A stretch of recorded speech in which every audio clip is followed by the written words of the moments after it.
എല്ലാവർക്കും നമസ്കാരം. ഞാൻ Ramakrishnan T B, SEBI registered research അനലിസ്റ്റാണ്. ഈ വീക്കിലി പോഡ്കാസ്റ്റ് കേട്ടതിന് ശേഷം ഡിസ്ക്ലെയിമർ കൂടി വായിച്ചു നോക്കണമെന്ന് താല്പര്യപ്പെടുന്നു. കഴിഞ്ഞ ആഴ്ച ഗ്ലോബലി സ്റ്റോക്ക് മാർക്കറ്റുകൾക്കും അതോടൊപ്പം തന്നെ കമ്മോഡിറ്റി മാർക്കറ്റുകൾക്കും വളരെ നല്ലൊരു ആഴ്ചയായിരുന്നു. അമേരിക്കയിൽ സ്റ്റോക്ക് ഇൻഡെക്സുകളെല്ലാം തന്നെ പുതിയ റെക്കോർഡ് ഹൈ ഹിറ്റ് ചെയ്ത് റെക്കോർഡ് ഹൈയിലാണ് കഴിഞ്ഞ ആഴ്ച ക്ലോസ് ചെയ്തിരിക്കുന്നത്. അതോടൊപ്പം തന്നെ യൂറോപ്യൻ മാർക്കറ്റുകൾ ഓൾമോസ്റ്റ് 5 മന്ത് ഹൈയിലാണ് ക്ലോസ് ചെയ്തിരിക്കുന്നത്. യൂറോപ്പിലത്തെ സ്റ്റോക്സ് 600 ഇൻഡെക്സ് പുതിയ റെക്കോർഡ് ഹൈയിലാണ് ക്ലോസ് ചെയ്തിരിക്കുന്നത്. ചൈനീസ് മാർക്കറ്റുകൾ കഴിഞ്ഞ 1-ാം തീയതി മുതൽ 8-ാം തീയതി വരെ അവധിയാണ്. എന്നിരുന്നാലും സെപ്റ്റംബർ 30 ക്ലോസ് ചെയ്തിട്ടുള്ളത് പല ഇൻഡെക്സുകളും 4 ഇയർ ഹൈയിലും അതുപോലെ തന്നെ 10 ഇയർ ഹൈയിലൊക്കെയാണ്. അതോടൊപ്പം തന്നെ ചീപ്പ് സ്റ്റോക്കുകളാണ് ചൈനയിൽ വലിയ രീതിയിൽ കഴിഞ്ഞ ആഴ്ച ട്രേഡിംഗ് ക്ലോസ് ചെയ്യുമ്പോൾ മുന്നേറിയിട്ടുള്ളത്. ഒപ്പം ജപ്പാനിൽ നോക്കുകയാണെങ്കിൽ ജാപ്പനീസ് ഇൻഡെക്സുകൾ കഴിഞ്ഞ ആഴ്ച പുതിയ റെക്കോർഡ് ഹൈ ഹിറ്റ് ചെയ്ത് റെക്കോർഡ് ഹൈയിലാണ് ക്ലോസ് ചെയ്തിരിക്കുന്നത്. ജപ്പാനിലും ടെക്നോളജി സ്റ്റോക്കുകൾ തന്നെയാണ് റാലി ചെയ്തിട്ടുള്ളത്. ഒപ്പം ഇന്ത്യൻ മാർക്കറ്റ് നോക്കുകയാണെങ്കിൽ വീക്ക് ടു വീക്ക് നമ്മളും ബെറ്റർ ആയിട്ട് തന്നെയാണ് കഴിഞ്ഞ ആഴ്ചയിൽ ക്ലോസ് ചെയ്തിരിക്കുന്നത്. അമേരിക്കയിൽ ഓവറോൾ നോക്കുകയാണെങ്കിൽ കഴിഞ്ഞ ആഴ്ചയിൽ ടെക്നോളജി സ്റ്റോക്കുകൾ തന്നെയാണ് മുന്നേറിയിട്ടുള്ളത്. എൻവിഡിയ വീണ്ടും പുതിയ റെക്കോർഡ് ഹൈ ഹിറ്റ് ചെയ്ത് റെക്കോർഡ് ഹൈയിലാണ് ക്ലോസ് ചെയ്തിരിക്കുന്നത്. എൻവിഡിയയുടെ മാർക്കറ്റ് ക്യാപിറ്റലൈസേഷൻ $4.56 ട്രില്യൺ ആയിട്ട് ഉയർന്നിരിക്കുകയാണ്. അതോടൊപ്പം തന്നെ ആപ്പിളും റെക്കോർഡ് ഹൈനടുത്താണ് കഴിഞ്ഞ ആഴ്ച ക്ലോസ് ചെയ്തിരിക്കുന്നത്. ആപ്പിളിൻ്റെ മാർക്കറ്റ് ക്യാപിറ്റലൈസേഷൻ $3.83 ട്രില്യൺ ആണ്. അതോടൊപ്പം മൈക്രോസോഫ്റ്റും പുതിയ ഹൈ ക്ലോസിംഗ് ആണ് കഴിഞ്ഞ ആഴ്ച രേഖപ്പെടുത്തിയിട്ടുള്ളത്. മൈക്രോസോഫ്റ്റിൻ്റെ മാർക്കറ്റ് ക്യാപിറ്റലൈസേഷൻ $3.85 ട്രില്യൺ ആണ്. അതോടൊപ്പം തന്നെ അമേരിക്കയിലെ അസ്ട്രാസെനക്ക ADRകൾ പുതിയ റെക്കോർഡ് ഹൈ ഹിറ്റ് ചെയ്തിരിക്കുകയാണ്. ഇതിന് പ്രധാനപ്പെട്ട കാരണം അസ്ട്രാസെനക്ക ലണ്ടനിൽ നിന്ന് അമേരിക്കയിലേക്ക് ലിസ്റ്റിംഗ് മാറ്റിയേക്കും എന്നുള്ള റിപ്പോർട്ടുകളുണ്ട്. ലണ്ടനിലത്തെ ലിസ്റ്റിംഗ് കണ്ടിന്യൂ ചെയ്യും. അതേസമയം അമേരിക്കയിൽ കൂടി ലിസ്റ്റിംഗ് ആരംഭിക്കാനുള്ള തയ്യാറെടുപ്പിലാണ്. ഇപ്പോൾ അമേരിക്കയിൽ ട്രേഡ് ചെയ്യുന്ന ADRകളാണ്. അത് മാറി ഡയറക്റ്റ് ലിസ്റ്റിംഗ് വരികയാണ്. ഇതിന് പ്രധാനപ്പെട്ട കാരണമായിട്ട് അവർ പറഞ്ഞിരിക്കുന്നത് UK ഫണ്ട് റേസിങ്ങും അതുപോലെ തന്നെ ക്ലിനിക്കൽ ട്രയൽസിനൊക്കെ വളരെ ബുദ്ധിമുട്ടാണ്. അതുകൊണ്ട് തന്നെയാണ് അവർ അമേരിക്കയിലേക്ക് അല്ലെങ്കിൽ യൂറോപ്പിലേക്കൊക്കെ ലിസ്റ്റിംഗ് മാറ്റാനായിട്ട് ഉദ്ദേശിക്കുന്നത്. ഈ അനൗൺസ്മെൻറ്റിന് ശേഷം അസ്ട്രാസെനക്ക അറൗണ്ട് 14% ഇൻ്റർനാഷണൽ മാർക്കറ്റിൽ മുന്നേറിയിട്ടുണ്ട്. തീർച്ചയായിട്ടും ഇതൊരു പോസിറ്റീവ് ന്യൂസ് തന്നെയാണ്. അതോടൊപ്പം തന്നെ അസ്ട്രാസെനക്ക വളരെ ഇന്നോവേറ്റീവ് ആയിട്ടുള്ളൊരു പ്ലാറ്റ്ഫോമും കൂടി ലോഞ്ച് ചെയ്യുകയാണ്. അസ്ട്രാസെനക്ക ഡയറക്റ്റ് എന്ന് പറയുന്നൊരു പ്ലാറ്റ്ഫോം, ഡയറക്റ്റ് ടു സി, അതായത് കസ്റ്റമേഴ്സിന് പേഷ്യൻസിന് ഡയറക്റ്റായിട്ട് കമ്പനിയിൽ നിന്നും മെഡിസിൻ കുറഞ്ഞ നിരക്കിൽ വാങ്ങാനുള്ളൊരു ഫെസിലിറ്റിയും കൂടി അവർ തുടങ്ങുകയാണ്. വളരെ പോസിറ്റീവായിട്ടുള്ള ന്യൂസാണ് അസ്ട്രാസെനക്കനെ സംബന്ധിച്ച്. ക്യാൻസർ റിലേറ്റഡ് രംഗത്ത് വളരെ പ്രോമിസിങ് ആയിട്ടുള്ള മെഡിസിൻസൊക്കെ സപ്ലൈ ചെയ്യുന്നൊരു കമ്പനി കൂടി തന്നെയാണ് അസ്ട്രാസെനക്ക. അതുകൊണ്ട് തന്നെ അസ്ട്രാസെനക്ക വീണ്ടും മുന്നേറാനുള്ള സാധ്യതകളാണ് ഗ്ലോബലി നമുക്ക് കാണാനായിട്ട് സാധിക്കുന്നത്. അതോടൊപ്പം ഇന്ത്യയിൽ ലിസ്റ്റ് ചെയ്തിട്ടുള്ള അസ്ട്രാസെനക്ക സ്റ്റോക്കും നല്ല രീതിയിൽ മുന്നേറി പ്രീവിയസ് റെക്കോർഡ് ഹൈ ക്രോസ് ചെയ്യാനുള്ള സാധ്യതകളാണ് കാണുന്നത്. ഒപ്പം നമ്മൾ കഴിഞ്ഞ ആഴ്ചയിൽ ഓവറോൾ പെർഫോമൻസ് നോക്കുകയാണെങ്കിൽ ടെക്നോളജി സ്റ്റോക്കുകളും ചിപ്പ് റിലേറ്റഡ് ഡാറ്റാ സെൻറ്റർ സ്റ്റോക്കുകൾ തന്നെയാണ് ഗ്ലോബലി വലിയ രീതിയിൽ മുന്നേറിയിട്ടുള്ളത്. ഇതിന് പ്രധാനപ്പെട്ട കാരണം OpenAI, ChatGPTയുടെ പാരന്റ് കമ്പനിയാണ് OpenAI ബ്രോഡ്കോം, എൻവിഡിയ, ഇന്റൽ കോർപ്പറേഷനൊക്കെ ആയിട്ട് ടൈപ്പിലെത്തിയിരുന്നു ചിപ്പ് സോഴ്സ് ചെയ്യാനായിട്ട്. അതോടൊപ്പം തന്നെ ജപ്പാനിലെ കമ്പനികളായിട്ട്, ചൈനയിലത്തെ കമ്പനികളായിട്ട്, സൗത്ത് കൊറിയയിലത്തെ കമ്പനികളൊക്കെ ആയിട്ട് ടൈപ്പിലെത്തിയിട്ടുണ്ട്. അതുകൊണ്ട് തന്നെ overall globally chip related data centre സ്റ്റോക്കുകളാണ് കഴിഞ്ഞ ആഴ്ചയിൽ വലിയ രീതിയിൽ റാലി ചെയ്തിട്ടുള്ളത്. തീർച്ചയായിട്ടും അതിൻ്റെ ഒരു ഇമ്പാക്റ്റ് ഇന്ത്യൻ മാർക്കറ്റിലും വരാനുള്ള സാധ്യതകളുണ്ട്. പ്രത്യേകിച്ച് ഡാറ്റാ സെൻറ്റർ റിലേറ്റഡ് സ്റ്റോക്കുകളിലും അതുപോലെ തന്നെ ചിപ്പ് റിലേറ്റഡ് സ്റ്റോക്കുകളിലും സെർവർ റിലേറ്റഡ് സ്റ്റോക്കുകളിലൊക്കെ വരാനുള്ള സാധ്യതകളുണ്ട്. ഒപ്പം നമ്മൾ കമോഡിറ്റികൾ കഴിഞ്ഞ ആഴ്ച നോക്കുകയാണെങ്കിൽ ഗോൾഡ് വീണ്ടും പുതിയ റെക്കോർഡ് ഹൈ ഹിറ്റ് ചെയ്തിരിക്കുകയാണ്. $3,897.7 പെർ ഔൺസ് ആണ് സ്പോട്ട് നോട്ട് ഗോൾഡ് കഴിഞ്ഞ ആഴ്ച ഹിറ്റ് ചെയ്തിട്ടുള്ള റെക്കോർഡ് ഹൈ വെള്ളിയാഴ്ച ക്ലോസ് ചെയ്തിരിക്കുന്നത് $3,885 പെർ ഔൺസിനാണ്. അതോടൊപ്പം തന്നെ സിൽവർ പുതിയ 14 ഇയർ ഹൈ ഹിറ്റ് ചെയ്തിരിക്കുകയാണ്. $48.41 പെർ ഔൺസാണ് 14 ഇയർ ഹൈ ഹിറ്റ് ചെയ്തിട്ടുള്ള പുതിയ റെക്കോർഡ് ഹൈ. പുതിയ 14 ഇയർ ഹൈ ക്ലോസ് ചെയ്തിരിക്കുന്നത് $47.92 പെർ ഔൺസിനാണ് വെള്ളിയാഴ്ച. റെക്കോർഡ് ക്ലോസിംഗ് തന്നെയാണ്. കോപ്പർ നോക്കുകയാണെങ്കിൽ പുതിയ 15 മന്ത് ഹൈയിലാണ് ക്ലോസ് ചെയ്തിരിക്കുന്നത് വെള്ളിയാഴ്ച. $10,714.9 പെർ 10 ആണ് ലണ്ടൻ മെറ്റൽ എക്സ്ചേഞ്ചിൽ ഗോൾഡ് ഹിറ്റ് ചെയ്തിട്ടുള്ള പുതിയ 15 മന്ത് ഹൈ. അതോടൊപ്പം തന്നെ സിങ്ക്, അലുമിനിയം ഈ കമ്മോഡിറ്റികളും വീക്ക് ടു വീക്ക് ബെറ്റർ ആയിട്ടാണ് ക്ലോസ് ചെയ്തിരിക്കുന്നത്. ഈ രണ്ട് കമ്മോഡിറ്റികളും 52 വീക്ക് ഹൈനടുത്താണ് കഴിഞ്ഞ ആഴ്ച ക്ലോസ് ചെയ്തിരിക്കുന്നത്. ഒപ്പം ഓഗസ്റ്റ് മാസത്തെ വേൾഡ് ഗോൾഡ് കൗൺസിലിൻ്റെ ഡാറ്റ വന്നിട്ടുണ്ട്. സെൻട്രൽ ബാങ്കുകൾ വീണ്ടും ബയേഴ്സാണ്. 15 ടൺ ആണ് ഓഗസ്റ്റ് മാസത്തിൽ സെൻട്രൽ ബാങ്കുകൾ വാങ്ങിക്കൂട്ടിയിട്ടുള്ളത്. Kazakhstan 8 tonne, Bulgaria 2 tonne, Turkey 2 tonne, China 2 tonne. അതോടൊപ്പം തന്നെ മറ്റു പല രാജ്യങ്ങളും ഈ 2 ടൺ വെച്ചിട്ട് വാങ്ങിയിട്ടുണ്ട്. ഒപ്പം റഷ്യ 3 ടൺ വിറ്റിട്ടുണ്ട്. ഇന്തോനേഷ്യ 2 ടണ്ണും വിറ്റിട്ടുണ്ട്. ഓവറോൾ 15 ടണ്ണാണ് നെറ്റ് ബൈയിങ് സെൻട്രൽ ബാങ്കുകൾ നടത്തിയിട്ടുള്ളത്. തീർച്ചയായിട്ടും വളരെ പോസിറ്റീവ് ന്യൂസ് തന്നെയാണ് സെൻട്രൽ ബാങ്കുകളുടെ ഈ ഗോൾഡ് ബൈയിങ്. കാരണം ഗോൾഡ് പ്രൈസ് മുന്നേറുമ്പോഴും സെൻട്രൽ ബാങ്കുകൾ ബൈയിങ്ങിൽ തന്നെയാണ്. ഇത് സൂചിപ്പിക്കുന്നത് വലിയ രീതിയിൽ ഗോൾഡ് വീണ്ടും മുന്നേറും എന്നുള്ളൊരു ഇൻഡിക്കേഷനാണ്. അതോടൊപ്പം തന്നെ സിൽവറിൻ്റെ കാര്യം നോക്കുകയാണെങ്കിൽ ഇൻവെസ്റ്റ്മെൻറ്റ് ഡിമാൻഡും ഇൻഡസ്ട്രിയൽ ഡിമാൻഡും കൂടുകയാണ്. അതിൻ്റെ ഒരു പോസിറ്റീവ് ഇമ്പാക്റ്റ് ഉണ്ട്. കോപ്പറിൻ്റെ കാര്യം നോക്കുകയാണെങ്കിൽ പല മേജർ മൈനുകളും ആക്സിഡൻറ്റ് മൂലം അടച്ചിട്ടിരിക്കുകയാണ്. അതിൻ്റെ ഒരു ഷോർട്ട് സപ്ലൈ ഉണ്ട്. ഒപ്പം ഡാറ്റാ സെൻറ്റർ ബിസിനസ് ഗ്ലോബലി വലുതായിക്കൊണ്ടിരിക്കുകയാണ്. അതിൻ്റെ ഒരു പോസിറ്റീവ് ഇമ്പാക്റ്റും കൂടി കോപ്പറിനുണ്ട്. ഒപ്പം അലുമിനിയം, സിങ്ക് ഈ കമ്മോഡിറ്റികളും പോസിറ്റീവായിട്ട് തന്നെയാണ് അടുത്ത ദിവസങ്ങളിലും റിയാക്ട് ചെയ്യാനായിട്ട് പോകുന്നത്. അതോടൊപ്പം തന്നെ ഇന്ത്യൻ റുപ്പി കഴിഞ്ഞ ആഴ്ച US ഡോളറിന് അഗൻസ്റ്റ് ആയിട്ട് വീക്ക് ടു വീക്ക് നോക്കുകയാണെങ്കിൽ ഓൾമോസ്റ്റ് ഫ്ലാറ്റ് ക്ലോസിംഗ് ആണ്. 88.77 രൂപ പെർ ഡോളറിനാണ് വെള്ളിയാഴ്ച ക്ലോസ് ചെയ്തിരിക്കുന്നത്. പ്രീവിയസ് വീക്കിൽ അത് 88.72 രൂപ പെർ ഡോളർ ആയിരുന്നു. അപ്പോൾ ഓൾമോസ്റ്റ് ഫ്ലാറ്റ് ആണ്. ഇനി നമ്മളെ സംബന്ധിച്ച് നോക്കുകയാണെങ്കിൽ കഴിഞ്ഞ ആഴ്ചയിൽ RBI monetary policy committee meeting ഉണ്ടായിരുന്നു. സ്റ്റാറ്റസ്കോ മെയിൻറ്റെയിൻ ചെയ്തിരിക്കുകയാണ്. റെപ്പോ റേറ്റ് 5.5% മെയിൻറ്റെയിൻ ചെയ്തിരിക്കുകയാണ്. അതേസമയം മാർക്കറ്റിനും കോർപ്പറേറ്റുകൾക്കും പോസിറ്റീവ് ഇമ്പാക്റ്റ് ഉണ്ടാക്കുന്ന പല അനൗൺസ്മെൻറ്റുകളും RBI നടത്തിയിരുന്നു.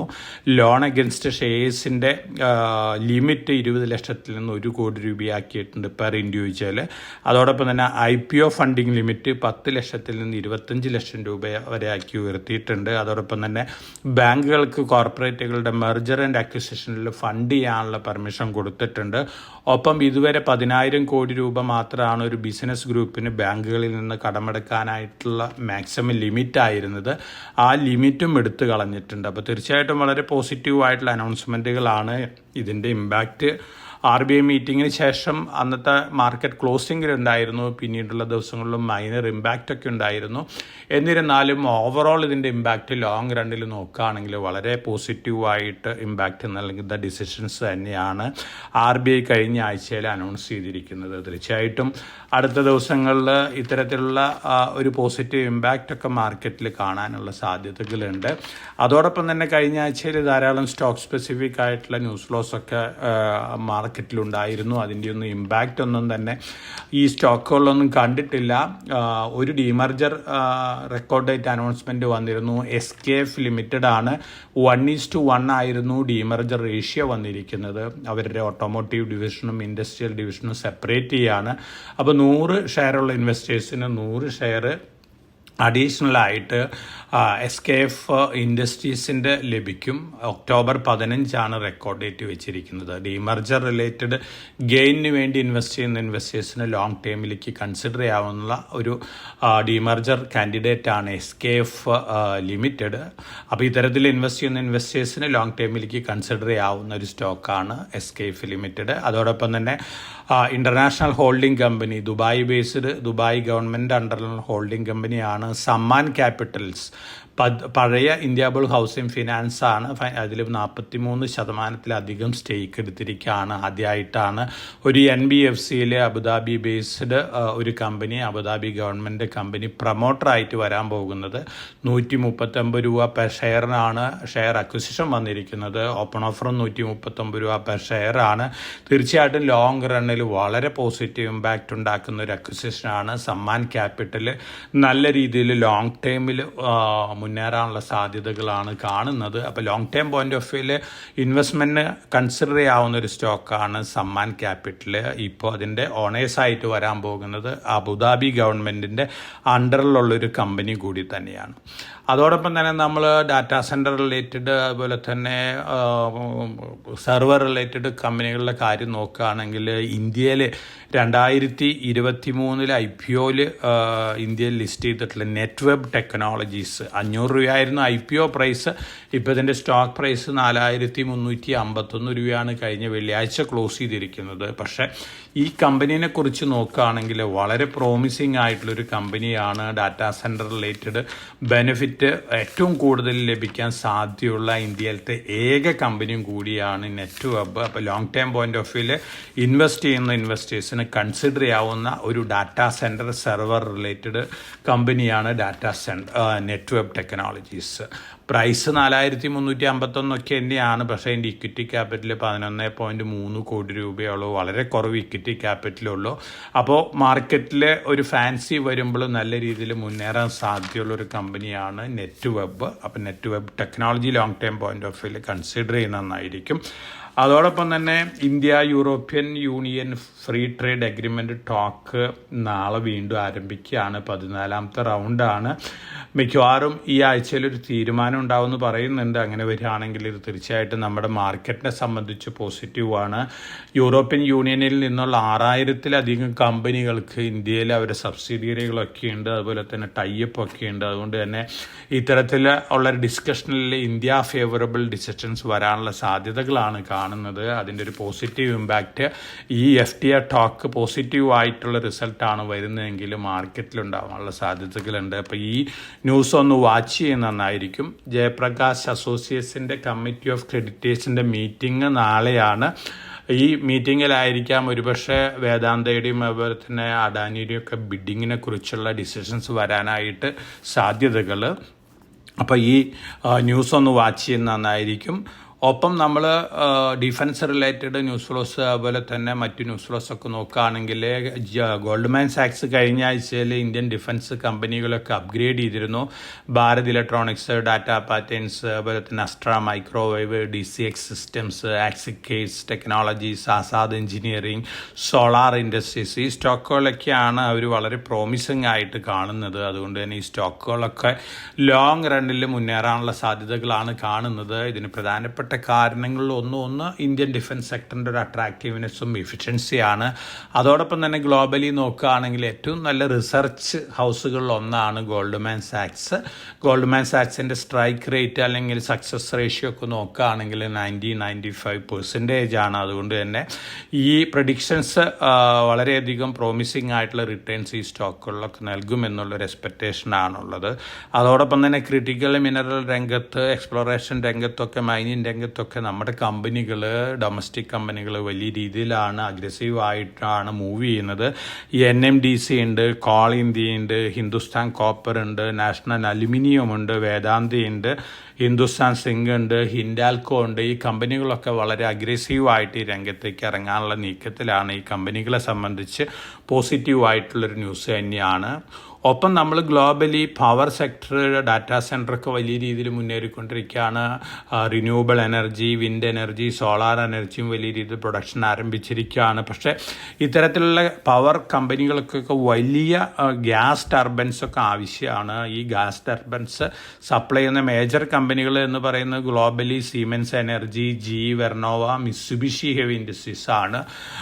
ഈ കമ്പനികളെ സംബന്ധിച്ച് നോക്കുകയാണെങ്കിൽ 2034 വരെയുള്ള ഓർഡേഴ്സ് കയ്യിലുണ്ട്. സപ്ലൈ ചെയ്യാനായിട്ട് സാധിക്കുന്നില്ല. ഫർദർ വീണ്ടും ഓർഡേഴ്സ് കൂടിക്കൊണ്ടിരിക്കുകയാണ് എന്നുള്ള റിപ്പോർട്ടുകളുണ്ട്. അപ്പോൾ സീമെൻസ് എനർജി, വെർണോവ ഈ 2 കമ്പനികളാണ് ഇന്ത്യയിൽ ലിസ്റ്റ് ചെയ്തിട്ടുള്ള പാരന്റ് കമ്പനിയുടെ സബ്സിഡിയറികൾ. ഈ കമ്പനികളൊന്ന് വാച്ച് ചെയ്യുന്നതായിരിക്കും. ഈ ന്യൂസ് ഫ്ലോസ് വളരെ പോസിറ്റീവാണ് ഈ കമ്പനികളെ സംബന്ധിച്ച്.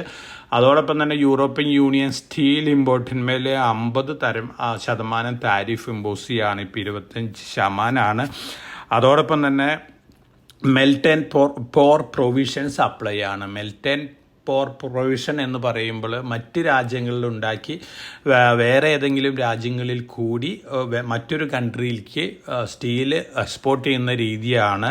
ഇത്തരത്തിൽ വരുന്ന സ്റ്റീലുകളിന്മേൽ താരിഫ് ഇമ്പോസ് ചെയ്യാനുള്ള നീക്കത്തിലാണ്, അത് പ്രിവെൻറ്റ് ചെയ്യാനുള്ള നീക്കത്തിലാണ്. അപ്പോൾ melt and pour provision apply ആണെങ്കിൽ ഇത്തരത്തിൽ ഒരു കൺട്രിയിൽ ഉണ്ടാക്കി വേറൊരു കൺട്രിയിൽ കൂടെ മറ്റൊരു കൺട്രിയിലേക്ക് സ്റ്റീൽ എക്സ്പോർട്ട് ചെയ്യുന്നതൊക്കെ കുറയും. അങ്ങനെ വരുമ്പോൾ യൂറോപ്പിലുള്ള മാനുഫാക്ചറിങ് ഫെസിലിറ്റി ഉള്ള സ്റ്റീൽ കമ്പനികളെ സംബന്ധിച്ച് പോസിറ്റീവാണ്. ഇതിൽ മേജർ ബെനിഫിഷ്യറി ഒന്ന് ടാറ്റ സ്റ്റീലാണ്. നമ്മൾ കഴിഞ്ഞ ദിവസത്തെ പോഡ്കാസ്റ്റിൽ പറഞ്ഞിരുന്നു. അതിനനുസരിച്ച് ടാറ്റ സ്റ്റീൽ നല്ല രീതിയിൽ മുന്നേറിയിരുന്നു. പിന്നീടുള്ള മേജർ ബെനിഫിഷ്യറി ആയിട്ട് വരാൻ പോകുന്നത് ജിൻഡാൽ സ്റ്റീലാണ്. ജിൻഡാൽ പവർ ആൻഡ് സ്റ്റീലാണ് പുതിയൊരു അക്വിസിഷൻ നടത്താൻ പോകുന്നത്. അപ്പോൾ ഈ 2 കമ്പനികളും പൊതുവേ ഇത് സ്റ്റീൽ കമ്പനികൾക്ക് പോസിറ്റീവ് തന്നെയാണ്. എന്നിരുന്നാലും ടാറ്റ സ്റ്റീലിനും ജിൻഡാൽ പവറിനാണ് മേജറായിട്ടുള്ള പോസിറ്റീവ് ഇമ്പാക്റ്റ് ലഭിക്കാനായിട്ട് പോകുന്നത്. അതോടൊപ്പം തന്നെ നമ്മൾ IPO രംഗം നോക്കുകയാണെങ്കിൽ ഈ ആഴ്ചയിൽ 4 മെയിൻ ബോർഡ് IPOs ഉണ്ട്. അതിൽ 3 മെയിൻ ബോർഡ് IPOs ആണ് നമ്മൾ സജസ്റ്റ് ചെയ്യുന്നത്. ഒരുപക്ഷെ ഏറ്റവും കൂടുതൽ റിട്ടേൺ കിട്ടാൻ സാധ്യതയുള്ളത് LG ഇലക്ട്രോണിക്സിലാണ്. LG ഇലക്ട്രോണിക്സിൻ്റെ IPO സ്റ്റാർട്ട് ചെയ്യുന്നത് ഒക്ടോബർ 7 എൻഡ് ചെയ്യുന്നത് 9 10 ഫേസ് വാല്യൂ വരുന്നത്. 1140 അപ്പർ പ്രൈസ് ബാൻഡ് വരുന്നത്. മറ്റു പാരാമീറ്റേഴ്സ് ഒക്കെ നോക്കുകയാണെങ്കിൽ ഓൾമോസ്റ്റ് പ്രൈസ്ഡാണ് ഈ IPO. എന്നിരുന്നാലും മൈനർ ലിസ്റ്റിംഗ് ഗെയിൻ കിട്ടാനുള്ള സാധ്യതകളുണ്ട്. അതോടൊപ്പം തന്നെ നാളെ ആരംഭിക്കുന്ന ടാറ്റ ക്യാപിറ്റൽ, നാളെ ആരംഭിക്കുകയാണ് ടാറ്റ ക്യാപിറ്റൽ 326 രൂപയാണ് അപ്പർ പ്രൈസ് ബാൻഡ്, 10 രൂപയാണ് ഫേസ് വാല്യൂ വരുന്നത്. ഇതിൻ്റെ പാരാമീറ്റേഴ്സ്, ഫണ്ടമെൻ്റൽ പാരാമീറ്റേഴ്സ് നോക്കുകയാണെങ്കിൽ കാര്യമായിട്ട് ലിസ്റ്റിംഗ് ഗെയിനൊന്നും കിട്ടാൻ സാധ്യതയില്ല. ഇതിൻ്റെ ഇക്വിറ്റി ക്യാപിറ്റൽ ആഫ്റ്റർ IPO തന്നെ വരുന്നത് 4244.87 കോടി രൂപയാണ്. തീർച്ചയായിട്ടും ഗ്രേ മാർക്കറ്റിൽ നിന്ന് ടാറ്റ ക്യാപിറ്റൽ വാങ്ങിയിട്ടുള്ള ഇൻവെസ്റ്റേഴ്സിൻ്റെ കാര്യം നോക്കുകയാണെങ്കിൽ വളരെ നെഗറ്റീവ് ഇമ്പാക്റ്റാണ് ഉണ്ടാക്കാൻ പോകുന്നത്. കാരണം ഗ്രേ മാർക്കറ്റിലുള്ള പ്രൈസ് 1000-1050 രൂപ വരെ ഉയർന്നിരുന്നു. IPO പ്രൈസ് വന്നിരിക്കുന്നത് 326 അപ്പർ പ്രൈസ് ബാൻഡ്. ഒരു പക്ഷേ 100-200 പ്രൈസ് ഇൻക്രീസ് വന്നേക്കാം. പക്ഷേ നമ്മൾ മറ്റ് പിയർ കമ്പാരിസൺ നടത്തുകയാണെങ്കിൽ 3rd ലാർജസ്റ്റ് NBFC ആണ് ഇന്ത്യയിലത്തെ ടാറ്റ ക്യാപിറ്റൽ. ബജാജ് ഫിനാൻസ് അതുപോലെ തന്നെ മറ്റ് NBFC കമ്പനികളായിട്ട് കമ്പയർ ചെയ്യുകയാണെങ്കിൽ കാര്യമായിട്ടുള്ള അപ്രീസിയേഷൻ ലഭിക്കാനുള്ള സാധ്യതകൾ കുറവാണ്. എന്നിരുന്നാലും നമുക്ക് ഒപ്റ്റിമിസത്തോടു കൂടിയിരിക്കാം. 3ാമത് IPO റൂബിക്കോൺ റിസർച്ചാണ്. 1 രൂപയാണ് ഫേസ് വാല്യൂ, 485 രൂപയാണ് അപ്പർ പ്രൈസ് ബാൻഡ് വരുന്നത്. നല്ലൊരു IPO ആണ്. 9 ഓപ്പൺ ചെയ്ത് 13 എൻഡ് ചെയ്യുന്നത്. ഈ കമ്പനീനെ കുറിച്ച് നോക്കുകയാണെങ്കിൽ കഴിഞ്ഞ 2023-25 കാലഘട്ടത്തിലൊക്കെ വളരെയധികം ഗ്രോത്ത് പോസ്റ്റ് ചെയ്തിട്ടുള്ളൊരു കമ്പനിയാണ്. ഫാർമസ്യൂട്ടിക്കൽ ഫോർമുലേഷൻസ് ആണ് ഈ കമ്പനികളുടെ major activities. US major supply ഒക്കെ നടക്കുന്നത്. US താരിഫ് ഇഷ്യൂസൊക്കെ ഒരു പക്ഷേ ചെറുതായിട്ടൊക്കെ ഇമ്പാക്റ്റ് ഉണ്ടാക്കിയേക്കാം. എന്നിരുന്നാലും ഈ കമ്പനിയുടെ പ്രൊഡക്റ്റ് പോർട്ട്ഫോളിയോ ഒക്കെ നോക്കുകയാണെങ്കിൽ മോഡറേറ്റ് ലിസ്റ്റിംഗ് ഗെയിൻ കിട്ടാൻ സാധ്യതയുള്ള ഒരു APO ആണ്. IPO ഓഫർ ഫോർ സെയിലാണ് മെജോറിറ്റി വരുന്നത്. അതോടൊപ്പം തന്നെ നമ്മൾ IPOന് ശേഷമുള്ള ഇക്വിറ്റി ക്യാപിറ്റൽ നോക്കുകയാണെങ്കിൽ 155.16 കോടി രൂപയാണ് വരുന്നത്. അപ്പോൾ റൂബിക്കോൺ റിസർച്ച് ഒരു മോഡറേറ്റ് ലിസ്റ്റിംഗ് ഗെയിൻ കിട്ടാൻ സാധ്യതയുള്ള ഒരു മെയിൻ ബോർഡ് IPO ആണ്. ഈ 3 IPOs ആണ് ഈ ആഴ്ച മെയിൻ ബോർഡ് IPOസിൽ ഞാൻ ഇൻവെസ്റ്റേഴ്സിന് സജസ്റ്റ് ചെയ്യുന്നത്. അതോടൊപ്പം തന്നെ SMEയിലും ധാരാളം IPOs ഒക്കെ ഉണ്ട്. പക്ഷേ ഈ ആഴ്ച SMEയിൽ ഫണ്ടമെൻ്റൽ പോയിന്റ് ഓഫ് വ്യൂവിൽ സജസ്റ്റ് ചെയ്യാവുന്ന IPOs ഒന്നും തന്നെ ഇല്ല. കാരണം SMEയിൽ അപ്ലൈ ചെയ്യുമ്പോൾ നമ്മൾ 2 ലക്ഷം രൂപയ്ക്ക് അപ്ലൈ ചെയ്യുന്ന റിസ്ക് കൂടുതലുള്ള ഒരു കാറ്റഗറിയാണ്. അതുകൊണ്ട് തന്നെ SMEയിൽ ഈ ആഴ്ച ഞാൻ ഒന്നും സജസ്റ്റ് ചെയ്യുന്നില്ല. മറിച്ച് മെയിൻ ബോർഡിൽ അപ്ലൈ ചെയ്യുന്ന IPOയിൽ അപ്ലൈ ചെയ്യുന്ന ഇൻവെസ്റ്റേഴ്സിന് കൺസിഡർ ചെയ്യാവുന്ന IPOs ആണ് LG ഇലക്ട്രോണിക്സ്, റൂബിക്കോൺ റിസർച്ച്, അതുപോലെ തന്നെ Tata capital. Minor to moderate listing ഗെയിനൊക്കെ കിട്ടാൻ സാധ്യതയുണ്ട്. അതോടൊപ്പം തന്നെ ഈ ആഴ്ചയിൽ ഒരുപക്ഷെ ഏറ്റവും കൂടുതൽ മുന്നേറാൻ സാധ്യതയുള്ള 2 സ്റ്റോക്കുകളാണ് ഫോർട്ടിസ് ഹെൽത്ത് കെയറും ഫോർട്ടിസ് മലർ ഹോസ്പിറ്റൽസും. 2018 ഈ കമ്പനീനെ മലേഷ്യൻ കമ്പനി ടേക്ക് ഓവർ ചെയ്തിരുന്നു. പക്ഷെ ആ സമയത്തായിരുന്നു റാൻബാക്സിയുടെ ടേക്ക് ഓവർ സംബന്ധിച്ചുള്ള കുറേ ഇഷ്യൂസൊക്കെ നടക്കുന്നുണ്ടായിരുന്നത്. റാൻബാക്സിയുടെ പ്രൊമോട്ടേഴ്സ് തന്നെയാണ് ഫോർട്ടിസ് ഹെൽത്ത് കെയറിൻ്റെയും അതുപോലെ തന്നെ ഫോർട്ടിസ് മലറിൻ്റെ ഒക്കെ പ്രൊമോട്ടറായിരുന്നത്.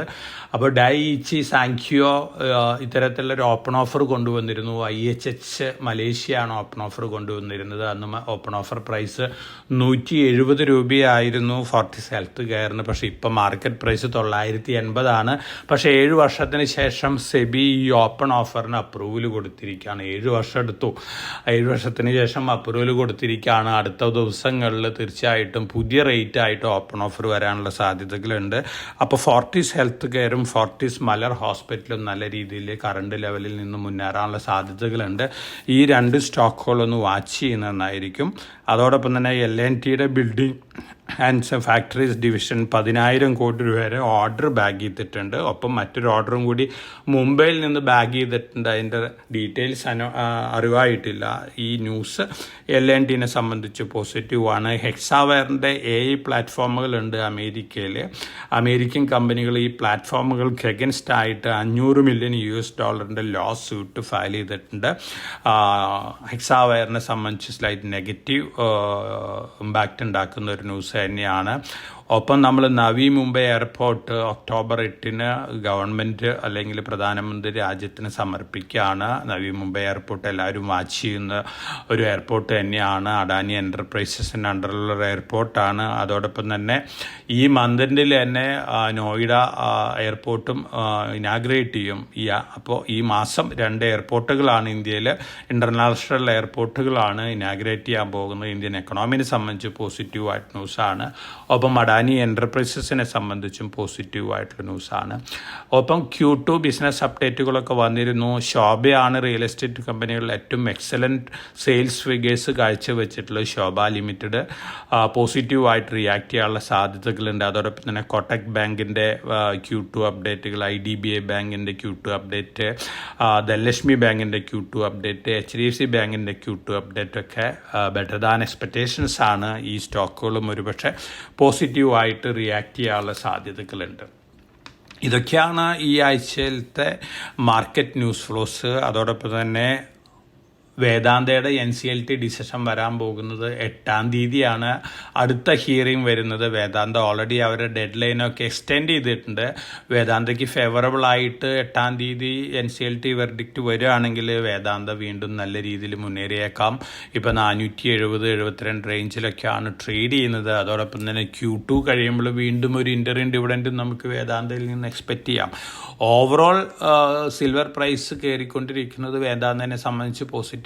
ഹിന്ദുസ്ഥാൻ സിങ്കാണ് globally 3rd largest silver producer. അപ്പോൾ തീർച്ചയായിട്ടും ഹിന്ദുസ്ഥാൻ സിങ്കിൻ്റെ സ്റ്റോക്ക് പ്രൈസിലും അതുപോലെ തന്നെ കമ്പനിയുടെ പെർഫോമൻസിലും ഉണ്ടാകുന്ന വർധനവ് വേദാന്തയ്ക്കും പോസിറ്റീവായിട്ടുള്ളൊരു ഇമ്പാക്റ്റ് തന്നെയാണ് നൽകാനായിട്ട് പോകുന്നത്. അപ്പോൾ ഇതൊക്കെയാണ് മാർക്കറ്റ് ന്യൂസ് ഫ്ലോസ്. ഇനി ഈ ആഴ്ചയിൽ നമ്മളെ സംബന്ധിച്ച് മേജറായിട്ടുള്ള ഇവൻറ്റുകളൊന്നുമില്ല. European union India free trade agreement talk ഉണ്ട്. ഒപ്പം ട്രംപിൻ്റെ ഭാഗത്ത് നിന്ന് എന്തെങ്കിലും പോസിറ്റീവ് അനൗൺസ്മെൻറ്റുകൾ വരികയാണെങ്കിൽ അതിൻ്റെ ഒരു പോസിറ്റീവ് ഇമ്പാക്റ്റ്.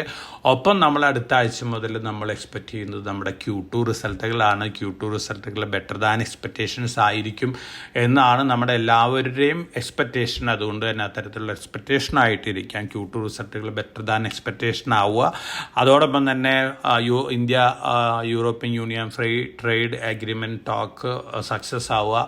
ഒപ്പം ട്രംപിൻ്റെ ഭാഗത്തു നിന്ന് ഫേവറബിൾ ആയിട്ടുള്ള അനൗൺസ്മെൻറ്റുകളൊക്കെ വരികയാണെങ്കിൽ തീർച്ചയായിട്ടും നമ്മുടെ മാർക്കറ്റ് നല്ല രീതിയിൽ മുന്നേറും. ഒരുപക്ഷെ ഒരു റിവഞ്ച് റാലി നമുക്ക് ദീപാവലിയോടുകൂടി എക്സ്പെക്റ്റ് ചെയ്യാം. കാരണം മറ്റ് ഗ്ലോബൽ മാർക്കറ്റുകളെല്ലാം തന്നെ വലിയ രീതിയിൽ മുന്നേറിക്കൊണ്ടിരിക്കുകയാണ്. എമർജിങ് മാർക്കറ്റുകളിൽ ഇന്ത്യൻ മാർക്കറ്റ് മാത്രമാണ് താഴെ ട്രേഡ് ചെയ്യുന്നത്. അതുകൊണ്ട് ഇത്തരത്തിലുള്ള പോസിറ്റീവ് ഇവൻറ്റുകൾ വരികയാണെങ്കിൽ തീർച്ചയായിട്ടും നമ്മുടെ മാർക്കറ്റ് നല്ല രീതിയിൽ മുന്നേറാനുള്ള സാധ്യതകളാണ് കാണുന്നത്. അപ്പോൾ വളരെ കോഷ്യസ് ആയിട്ട് മാർക്കറ്റിൽ മൂവ് ചെയ്യുക. അതോടൊപ്പം തന്നെ കേന്ദ്ര ധനകാര്യമന്ത്രി ശ്രീമതി നിർമ്മല സീതാരാമൻ ഗവൺമെൻറ് ഒരു സ്റ്റേറ്റ്മെൻറ്റ് വന്നിട്ടുണ്ട്. ഇന്ത്യയിൽ RBIയുടെ അണ്ടറിലും അതുപോലെ തന്നെ investors education protection ഫണ്ടിലായിട്ട് 1.84 lakh crore രൂപ വില വരുന്ന ഫൈനാൻഷ്യൽ അസറ്റ്സ് അവകാശികളില്ലാതെ ഇരിക്കുന്നുണ്ട്. ഇത്തരത്തിൽ ഇരിക്കുന്ന അസറ്റുകൾ അവകാശികൾ വ്യക്തമായിട്ടുള്ള രേഖകളായിട്ട് വരികയാണെങ്കിൽ തിരിച്ചു കൊടുക്കും. അതിനുള്ള എല്ലാ സൗകര്യങ്ങളും ഗവൺമെൻറ് ചെയ്തിട്ടുണ്ട് എന്നുള്ള ഒരു സ്റ്റേറ്റ്മെൻറ്റ് വന്നിട്ടുണ്ട്. തീർച്ചയായിട്ടും നമ്മുടെ ഇൻവെസ്റ്റേഴ്സിൻ്റെ ധാരാളം സ്റ്റോക്കുകളും ഡിവിഡൻറ്റുകളൊക്കെ ഇത്തരത്തിൽ ഇൻവെസ്റ്റേഴ്സ് എഡ്യൂക്കേഷൻ പ്രൊട്ടക്ഷൻ ഫണ്ടിലേക്ക് എടുത്തു പോയിട്ടുണ്ട്. ഇൻവെസ്റ്റേഴ്സിന് ഇത് തിരിച്ച് ലഭിക്കുന്നതിന് വേണ്ടിയുള്ള എല്ലാ ആക്ടിവിറ്റീസും ഷെയർ വെൽത്ത് ഗ്രൂപ്പ് ഓഫ് കമ്പനികളുടെ ഔട്ട്ലെറ്റുകളിൽ നിന്ന്, ഷെയർ വെൽത്ത് ഗ്രൂപ്പിൻ്റെ ഫ്രാഞ്ചൈസികളിൽ നിന്ന് ലഭിക്കുന്നതായിരിക്കും. അപ്പോൾ അത്തരത്തിൽ സ്റ്റോക്കുകൾ നഷ്ടപ്പെട്ടുള്ള ഇൻവെസ്റ്റേഴ്സ്, ഡിവിഡൻഡ് നഷ്ടപ്പെട്ടുള്ള ഇൻവെസ്റ്റേഴ്സ് ഷെയർ വെൽത്തിൻ്റെ ഔട്ട്ലെറ്റുകളെ സമീപിക്കാവുന്നതാണ്. ഏറ്റവും ലളിതമായ രീതിയിൽ വളരെ ഈസി ആയിട്ട് ഇത്തരത്തിലുള്ള സ്റ്റോക്കുകൾ തിരിച്ചെടുക്കാനായിട്ട് എല്ലാവിധ സഹായങ്ങളും നിങ്ങൾക്ക് ലഭിക്കുന്നതായിരിക്കും. അപ്പോൾ എല്ലാവർക്കും നല്ലൊരു ഇൻവെസ്റ്റിംഗ് വീക്ക് ആശംസിച്ചുകൊണ്ട് ഞാൻ ഇന്നത്തെ വീക്ക്ലി പോഡ്കാസ്റ്റ് ഇവിടെ അവസാനിപ്പിക്കുകയാണ്. Thank you.